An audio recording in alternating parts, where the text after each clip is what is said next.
क्या आपने किसी ऐसी घड़ी के बारे में सुना है जिसमें कभी 12 नहीं बजते हैं? आप जानकर हैरान होंगे कि दुनिया में एक ऐसी भी घड़ी है जिसमें कभी 12 नहीं बजते हैं। यह अनोखी घड़ी स्विट्जरलैंड के सोलोथन शहर में है। इस शहर में टाउन स्क्वायर पर एक घड़ी लगी है। इस घड़ी में घंटे के सिर्फ 11 अंक ही हैं। उसमें से नंबर 12 गायब है। वैसे यहाँ पर और भी कई घड़ियाँ हैं जिनमें 12 नहीं बजते। इस शहर की सबसे बड़ी विशेषता है कि यहाँ के लोगों को 11 नंबर काफ़ी पसंद है। आप जानकर दंग रह जाएंगे कि इस शहर में चर्च और चैपलों की संख्या 11-11 ही है। इसके अलावा संग्रहालय, ऐतिहासिक झरने और टावर भी 11 नंबर के हैं। सेंट उर्सुस के मुख्य चर्च में भी 11 नंबर का महत्व आपको साफ दिख जाएगा। यह चर्च भी 11 साल में ही बनकर तैयार हुआ था। यहाँ 3 सीढ़ियों का सेट है और हर सेट में 11 पंक्तियाँ हैं। इसके अलावा यहाँ 11 दरवाजे और 11 घंटियाँ भी हैं। जर्मन भाषा में एल्फ का मतलब 11 होता है, इसलिए सोलोथन के लोगों ने एल्फ को 11 नंबर से जोड़ दिया और तब से यहाँ के लोगों ने 11 नंबर को बहुत ज़्यादा महत्व देना शुरू कर दिया।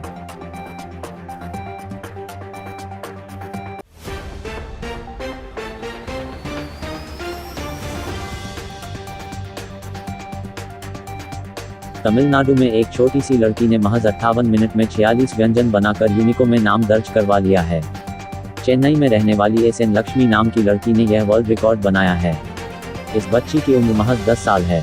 लक्ष्मी ने लॉकडाउन का फायदा उठाते हुए कुकिंग करने में रुचि दिखाई थी।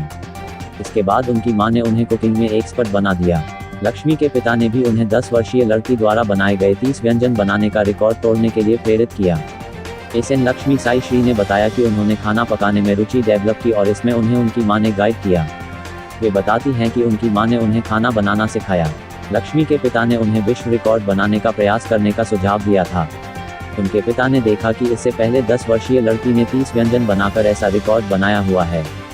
इसे देखकर ही उनकी इच्छा थी कि उनकी बेटी लक्ष्मी इस रिकॉर्ड को तोड़े।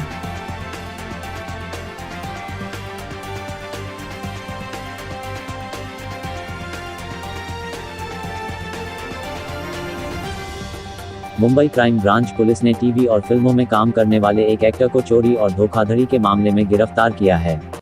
आरोपी फर्जी इंस्पेक्टर बनकर दूसरे शहर में वारदात को अंजाम देता था। आरोपी की पहचान सलमान उर्फ जाकिर जाफरी के रूप में हुई है। जाकिर उत्तराखंड, मध्य प्रदेश, चंडीगढ़, यूपी और कुछ अन्य सीमावर्ती राज्यों में जाकर वारदात को अंजाम देता था। जांच में यह भी सामने आया है कि इसके लिए आरोपी प्लेन से आता जाता था। आरोपी ने कई टीवी धारावाहिकों के साथ 2 हिंदी फिल्मों में भी काम किया है।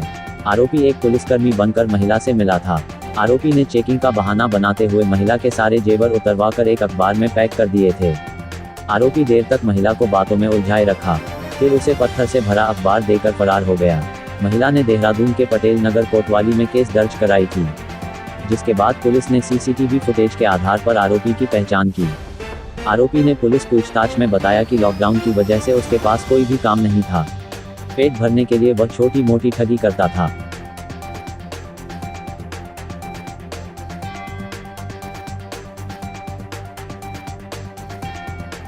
प्रतापगढ़ के कुंडा इलाके की रहने वाली आरती मौर्य की शादी नजदीक के ही गांव के अवधेश के साथ तय हुई थी।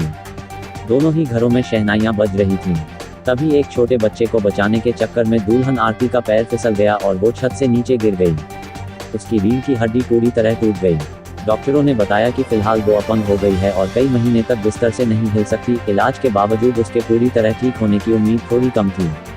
परिवार वालों ने दूल्हे अवधेश और उसके घर वालों को दुल्हन आरती की छोटी बहन से शादी का ऑफर दिया, लेकिन उस वक्त दूल्हे अवधेश ने कहा कि वो इस हालत में भी न सिर्फ आरती को पत्नी के तौर पर अपनाएगा, बल्कि शादी भी उसी दिन तय वक्त पर ही होगी।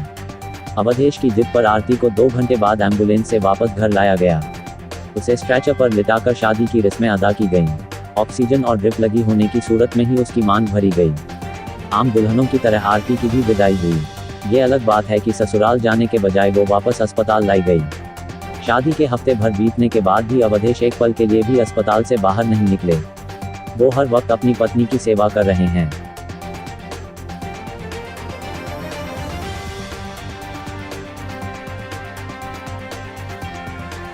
उत्तर प्रदेश के गौतम बुद्ध नगर में मारुति इको से भैंस चुरा कर ले जा रहे बदमाशों को पुलिस ने मुठभेड़ के बाद गिरफ्तार किया है।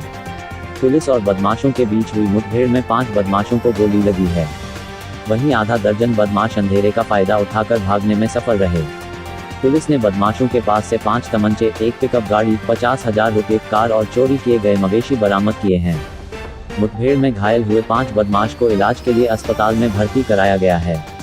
पुलिस के मुताबिक बदमाशों के कब्जे से चोरी की गई भैंस हरियाणा से चोरी की गई। उक्त बदमाशों पर पहले से ही डकैती, लूट, चोरी, गैंगस्टर जैसे 1 दर्जन से अधिक मुकदमे दर्ज हैं। कुछ दिनों इन बदमाशों ने थाना जेवर क्षेत्र से भी 3 भैंसें चुराई थीं।